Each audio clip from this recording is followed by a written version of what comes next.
Disdikpora Kota Denpasar bersama jajarannya melaksanakan pemantauan ujian nasional di sejumlah SD di Kota Denpasar. Ujian nasional kali ini diikuti oleh 14.398 siswa.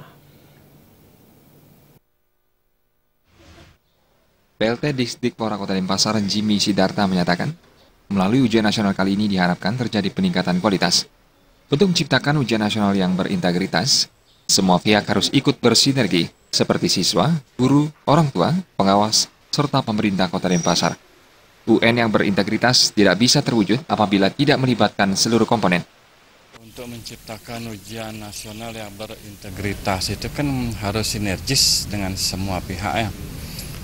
Siswa, guru, orang tua, dan juga dari pengawas semua, dan kami di pemerintah Kota Denpasar. Sehingga terciptalah ini. Jadi tidak bisa bergerak sendiri-sendiri. Jadi mudah-mudahanlah apa yang menjadi kerjasama kami selama ini dengan pihak sekolah sesuai dengan harapan kita ini. Ya, karena ujian SD ini juga kan sangat kita harapkan adanya suatu peningkatan kualitas ketika nanti dia menamatkan SD menuju jenjang pendidikan yang lebih tinggi.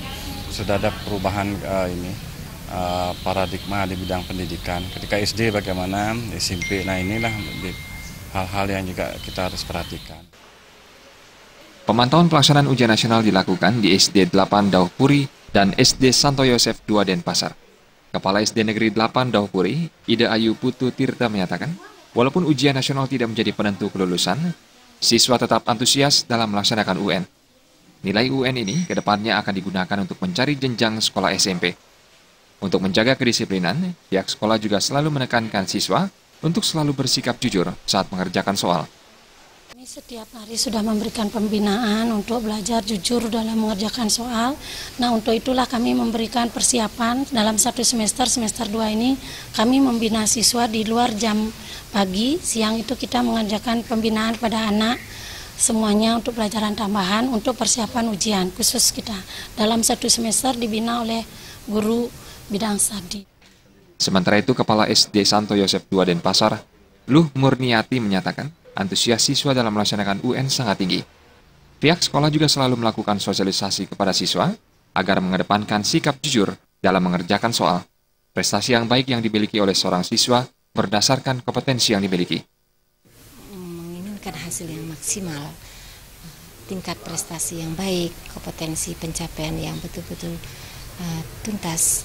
Setiap siswa dari awal sudah diberikan pendampingan, sosialisasi bahwa kita harus mengutamakan jujur dulu untuk meraih suatu prestasi. Karena prestasi yang baik yang dimiliki oleh seorang siswa berdasarkan kompetensi yang ia miliki. Nah, dari sikap jujur, tanggung jawab, dan memampukan dia dari dalam dirinya. Karena segala sesuatu yang siswa ingin raih, kesiapannya itu harus ada motivasi di dalam diri siswa itu sendiri. Ujian nasional kali ini ada 5 mata pelajaran yang diujikan, yaitu Bahasa Indonesia, Matematika, IPA, IPS, dan PKN. Ujian nasional berlangsung selama 5 hari. Agung Ria dan Krisna Ananta, Bali TV.